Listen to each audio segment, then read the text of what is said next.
Hai teman-teman, saya Berlianta Silviana Gani dari kelas Akuntansi Reguler 19 Politeknik LPP Yogyakarta dengan dosen pengampu Purwati Widyastuti.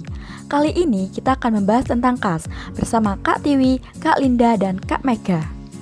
Oke, langsung saja. Yang pertama, pengertian kas. Kas adalah aktiva lancar yang meliputi uang kertas atau logam dan benda-benda lain yang dapat digunakan sebagai media tukar atau alat pembayaran yang sah dan dapat diambil setiap saat. Lalu, klasifikasi kas. Yang pertama ada cash of hand dan yang kedua ada cash of bank.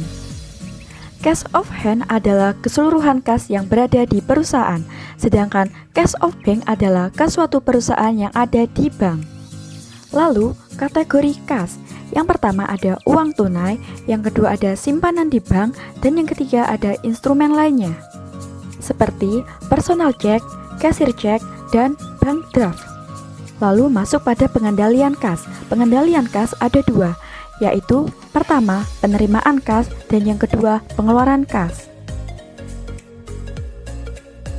Yang pertama, pengendalian untuk penerimaan kas. Yang pertama, semua penerimaan kas harus segera dicatat. Yang kedua, hendaknya semua penerimaan kas pada hari itu juga harus disetor ke bank.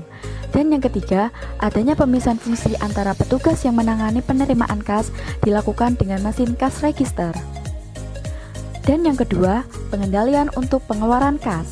Yang pertama, semua pengeluaran kas ini harus dilakukan dengan menggunakan cek, kecuali pada pengeluaran yang jumlahnya kecil, yang tidak efisien jika dilakukan dengan menggunakan cek, dapat dilakukan dengan menggunakan dana kas kecil. Dan yang kedua, cek yang harus ditandatangani minimal oleh 2 orang pejabat. Dan yang ketiga, cek yang batal digunakan atau juga salah tulis ini harus diarsir dengan rapi.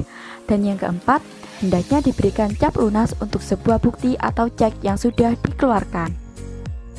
Dan selanjutnya, praktek kas. Yang pertama ada praktek kas atas penjualan.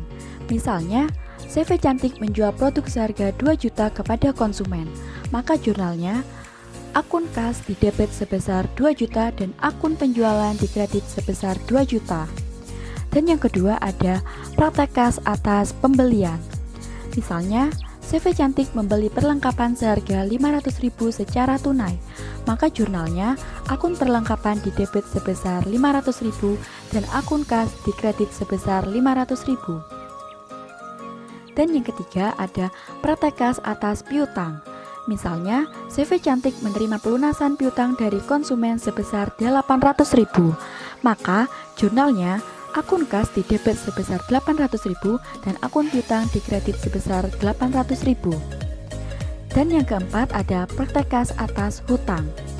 Misalnya, CV Cantik membayar hutang kepada bank sebesar 5 juta, maka jurnalnya akun hutang didebit sebesar 5 juta dan akun kas dikredit sebesar 5 juta. Dan yang kelima, praktek kas kecil.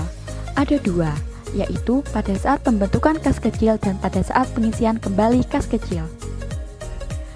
Kita bahas pada saat pembentukan dana kas kecil menggunakan metode impres atau tetap sebesar 2 juta. Maka jurnalnya akun kas kecil didebit sebesar 2 juta dan akun kas dikredit sebesar 2 juta.